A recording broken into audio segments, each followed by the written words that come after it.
En ce moment, la mode sur les réseaux sociaux, c'est de dire que pour la musculation, plus l'étirement est grand, plus le gain de muscle est grand lui aussi. Et justement, aujourd'hui, on va regarder 2 études qui traitent ce sujet. La première étude est sur les quadriceps et plus particulièrement sur le leg extension. Le but ici est de comparer 2 positions. La première position, dit classique, avec un angle de 80 degrés entre la hanche et les jambes. C'est la position que vous avez dans toutes les salles de musculation. La seconde position, c'est une position un peu plus allongée. On a un angle de 40 degrés avec la machine. Donc on est un peu plus penché en arrière et en théorie, on devrait avoir un étirement plus grand du droit fémoral. Le droit fémoral est justement un des 4 muscles de vos quadriceps et la différence avec celui-ci, c'est qu'il s'insère sur la hanche. Donc plus vous allez étirer votre hanche en vous allongeant par exemple, plus ce muscle se retrouvera étiré. Alors que les autres muscles du quadriceps comme le vaste latéral, non. Chaque participant va entraîner du coup une jambe dans la position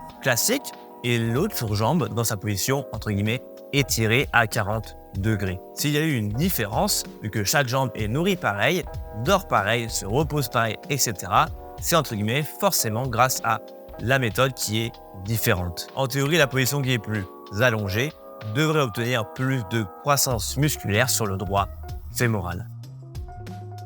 Concernant le vaste latéral, donc un des muscles du quadriceps qui n'est pas rattaché à la hanche, il n'y avait pas de différence entre les 2 groupes. Donc ici, c'est tout à fait logique. Pour le droit fémoral, le groupe en position assise, donc classique, a obtenu 4% de gain musculaire. Le groupe à 40 degrés, donc le groupe avec le plus gros étirement, a obtenu quant à lui 12% de gain musculaire. Donc il y a une réelle différence entre les 2 positions pour cette étude. On peut dire que cette étude fournit des preuves plutôt claires qu'être allongé au leg extension, ou du moins un peu plus allongé au leg extension, permet d'avoir une meilleure croissance du droit fémoral. Du coup, la question qu'on peut se poser, c'est est-ce que si on est complètement allongé sur la machine, est-ce que ça ne serait pas encore mieux? Qu'on n'aurait pas encore de meilleurs gains vu que l'étirement est plus grand. Ça n'a pas été testé, donc dur de savoir. Mais une autre étude très intéressante intervient. Ici, on vient comparer 2 positions pour les biceps. Les 2 sont des positions dites étirées. En gros, la tension est forte quand le muscle est étiré. C'est des curl biceps à la poulie. La première position est avec le coude légèrement derrière, avec un grand étirement du biceps, vu que vous avez un de vos tendons du biceps qui s'insère sur l'épaule. Et le second, c'est le coude le plus loin possible derrière. Donc là, l'étirement est entre guillemets maximum, on ne peut pas faire plus. On adapte la position de la poulie dans les 2 positions afin que la tension soit la plus grande au niveau du début du mouvement, donc que le muscle se retrouve le plus étiré. Donc là, si on suit notre logique, on devrait penser que la position, la deuxième, la plus étirée, devrait obtenir plus de gains musculaires. C'est logique, c'est ce qu'on voit le plus souvent sur les réseaux et ce que semble nous dire l'étude précédente. Il n'y a eu aucune différence significative entre les 2 groupes. Les 2 groupes ont pris autant de masse musculaire sur les biceps. On peut émettre l'hypothèse que le plus important n'est pas forcément l'étirement maximal du muscle, mais d'avoir une forte tension pendant la phase d'étirement.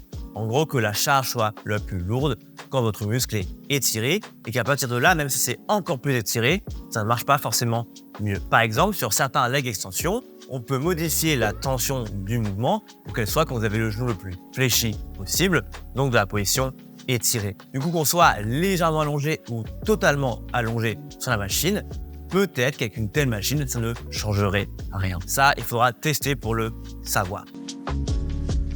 La première étude est très intéressante, mais elle a quand même quelques limitations. La plus grosse et la plus classique en musculation, c'est que la plupart des gens qui ont participé à l'étude sont des débutants. Et un débutant ne réagit pas forcément au même stimulus qu'une personne intermédiaire ou confirmée. Et c'est tout à fait normal, la pratique n'est pas la même, l'expérience non plus, le corps ne s'adapte plus pareil. Donc on ne peut pas dire en étant 100% sûr que ça marcherait sur des personnes confirmées. Ça n'a pas été testé, on ne peut pas affirmer qu'une position peu étirée au leg extension, au droit fémoral, est meilleure sur des personnes du niveau confirmé. Il faudra tout simplement le tester. Ce qu'il faut retenir ici, c'est que oui, l'étirement est important, mais la tension pendant l'étirement est la chose la plus importante. Si vous descendez tout en bas d'un squat et que vous perdez la tension sur vos quadriceps par exemple, alors c'est moins efficace que d'aller moins bas et de garder la tension. Quand je dis tension, c'est la charge.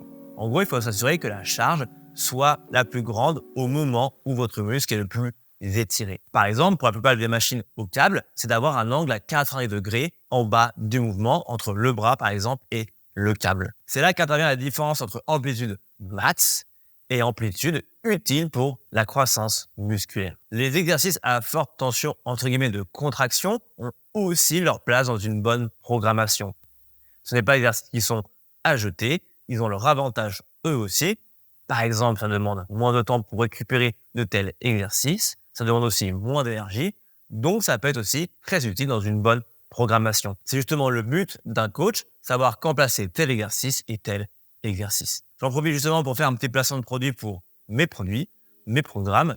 J'ai réalisé des programmes qui sont disponibles sur Internet. C'est des programmes qui sont non personnalisés forcément, donc des programmes généraux, mais ils sont franchement plutôt pas mal. Je vous ai mis un petit code de réduction pour les avoir moins cher, mais vous allez regarder cette vidéo en entier. J'espère qu'ils vous plairont. Et moi, je vous dis à plus la team.